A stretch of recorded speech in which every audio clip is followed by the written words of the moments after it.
1 घंटे 2 घंटे जब आपकी बात हो या बता देना, हम चले जाएंगे। हमारी कल इनने बात नहीं मानी तो हम सभी तहसीलों को घेरेंगे। आज बता के जा रहे, बोलो तैयार हो क्या?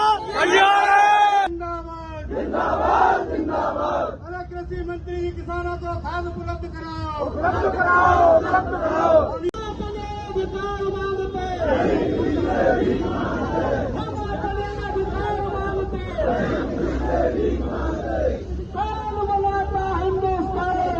अरे हम बैठे 1 घंटे 2 घंटे जब आपकी बात हो या बता देना, हम चले जाएंगे।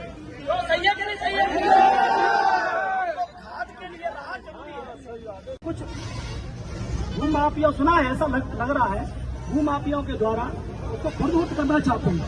तो जब जमीन है पर्याप्त 20% उसमें डैमेज है, वो सही हो जाएगा।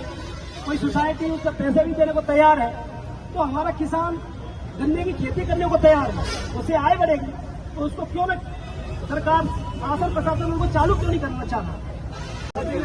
इसलिए और हम यहाँ अभी सभी किसान बंधुओं, यदि हमारी कल इनने बात नहीं मानी तो हम सभी तहसीलों को घेरेंगे। आज बता के जा रहे, बोलो तैयार हो क्या?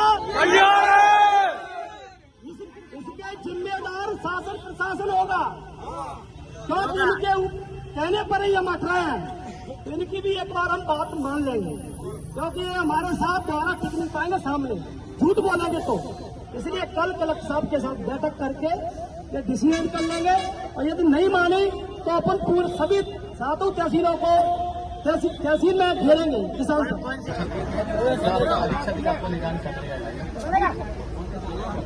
अभी किसान संघर्ष के जीवन में निर्वाह कर रहा है, क्योंकि अतिवृष्टि हो चुकी है, किसान की फसल बर्बाद हो चुकी है। फिर भी किसानों को खाद के लिए लड़ना पड़ रहा है, और शासन प्रशासन कह रहा है कि खाद की कोई कमी नहीं है।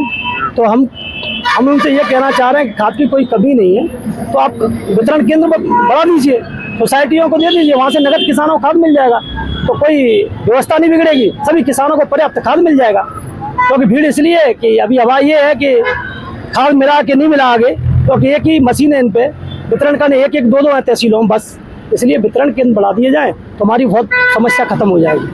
पूरे जिले में है खाद की समस्या, क्योंकि अभी जो वर्षा हुई है फसल नष्ट हो चुकी है। अभी सरसों का रकबा बढ़ने वाला है, बढ़ेगा तो अभी इन्हें रिक्वायरमेंट तो भेजी नहीं है खाद की, तो इसलिए खाद और भी ज़्यादा लगेगा। और दूसरी बात यह है कि यहाँ कालाबाजारी भी बहुत हो रही है, क्योंकि यहाँ ये लाइन में लेके वो कर रहे हैं, लेकिन व्यापारियों पर खाद पर्याप्त मात्रा में मिल रहा है। अभी आप लोगों ने क्या मांग रखी है, क्या आपको आश्वासन मिला है? हमारा यही है कि एक तो यह है कि खाद सोसाइटियों पे वितरण कराया है नगद में।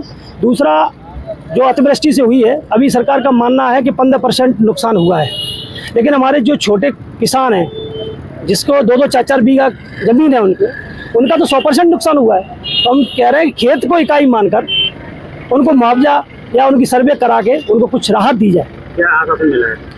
अभी आश्वासन उन्हें ऊपर भेजा है। एक हमारा मामला शुगर फैक्ट्री वाला था कि हमारे शुगर फैक्ट्री को चालू कराया जाए, क्योंकि शुगर फैक्ट्री की अभी जो कीमत है, मूल्य उस जमीन की, वो 440 करोड़ है, लेकिन ऐसा सुनने में आ रहा है कि उसे भूमाफिया मिलकर खुर्द करना चाह रहा है। ये खाद, बीज, बिजली एवं अन्य विभिन्न समस्याओं को लेकर यहाँ का किसान काफ़ी लंबे समय से अपनी समस्याओं को प्रशासन के समक्ष रख रहा है, और उसी को लेकर आज जिला कलेक्ट्रेट का यहाँ पर अपनी समस्याओं को लेकर जिला कलेक्टर के पास आए थे, और अभी भी वो समाधान की ओर नहीं पहुँचा है। और जैसा कि हमारे सभी कार्यकर्ताओं ने तय किया है कि लगभग 1-2 दिन में अगर समस्याओं का हल नहीं निकला तो हम सभी तहसील स्तर पर तहसीलों में तहसील का घेराव करने का कार्यक्रम हम लोग करेंगे। आप आज यहाँ आए, धरना प्रदर्शन किया, मूल वजह क्या थी?